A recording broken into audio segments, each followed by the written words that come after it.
ভারতের শিক্ষা ব্যবস্থার অনিয়ম, দুর্নীতি ও ধারাবাহিক প্রশ্নপত্র ফাঁসের প্রতিবাদে গড়ে ওঠা ককরোচ জনতা পার্টি ও শিক্ষার্থীদের আন্দোলনের প্রতি ইতিমধ্যে সমর্থন জানিয়েছেন বিভিন্ন রাজনৈতিক নেতা, বলিউডের একাধিক তারকা, বিশিষ্টজন ও দেশের নানা প্রান্তের সাধারণ মানুষ। তাদের এই সংহতি আন্দোলনকে আরও বিস্তৃত ও শক্তিশালী করে তুলেছে। ককরোচ জনতা পার্টির এই আন্দোলনে বলিউড সুপারস্টার সালমান খান সহ বেশ কয়েকজন চলচ্চিত্র ব্যক্তিত্ব ও তারকা এই শান্তিপূর্ণ বিক্ষোভকারীদের প্রতি সমর্থন জানিয়েছেন। তাদের মধ্যে আছেন আলিয়া ভাট, ঋত্বিক রোশন, স্বরা ভাস্কর, প্রীতি জিন্তা, দিয়া মির্জা, প্রকাশ রাজ, শাবানা আজমি, সোহা আলী খান, ইমরান খান, নাসিরুদ্দিন শাহ, সোনু সৌদ, সোনাক্ষী সিনহা, ধুরন্ধর মুভির অভিনেত্রী আয়েশা খান সহ অনেকেই। আয়েশা খানকে ইতিমধ্যে গ্রেফতার করে নিয়ে গেছে মুম্বাই পুলিশ। এছাড়া সমর্থন জানিয়েছেন ভারতের জনপ্রিয় গায়ক অরিজিৎ সিংও। শুধু বলিউড তারকারাই নয়, এই আন্দোলনের সমর্থন জানিয়েছেন বিভিন্ন রাজনৈতিক নেতা ও দল। সোনম ওয়াংচুক আন্দোলনের শুরু থেকেই আছেন।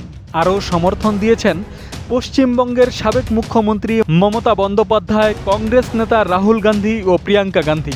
সমর্থন জানানোর জেরে তারা সাময়িকভাবে আটকও হয়েছিলেন। এছাড়া দক্ষিণী সুপারস্টার ও রাজনীতিবিদ থালাপতি বিজয় তাদের আটকের তীব্র সমালোচনা করে এই আন্দোলনের প্রতি সমর্থন ব্যক্ত করেছেন। তাছাড়া ভারতের আরও অনেক সংসদ সদস্য ও রাজনৈতিক ব্যক্তি এই আন্দোলনে অকুণ্ঠ সমর্থন জানিয়েছেন। ভারতের এই আন্দোলন এখন শুধু ককরোচদের আন্দোলন নয়, ছড়িয়ে পড়েছে গোটা ভারতে। ইতিমধ্যে ভারতের ইনকিলাব মঞ্চ এই আন্দোলনের প্রতি সংহতি প্রকাশ করেছে। এছাড়া ভারতের সাধারণ জনগণ অনলাইনে খাবার ডেলিভারি অ্যাপের মাধ্যমে খাবার পাঠিয়ে যন্তর মন্তরে অবস্থানরত বিক্ষোভকারীদের পাশে এসে দাঁড়িয়েছেন।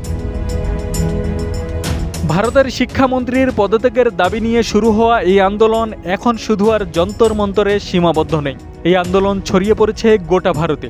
বিশেষ করে এই আন্দোলনে বলিউড তারকাদের একের পর এক সমর্থনে এই আন্দোলন রূপ নিয়েছে সার্বজনীন এক আন্দোলনে। সবার মুখে একটাই কথা, পরিবর্তন চাই। আর এই পরিবর্তন আসবে এই তরুণদের হাত ধরেই। আব্দুস সালাম, প্রজন্ম 24।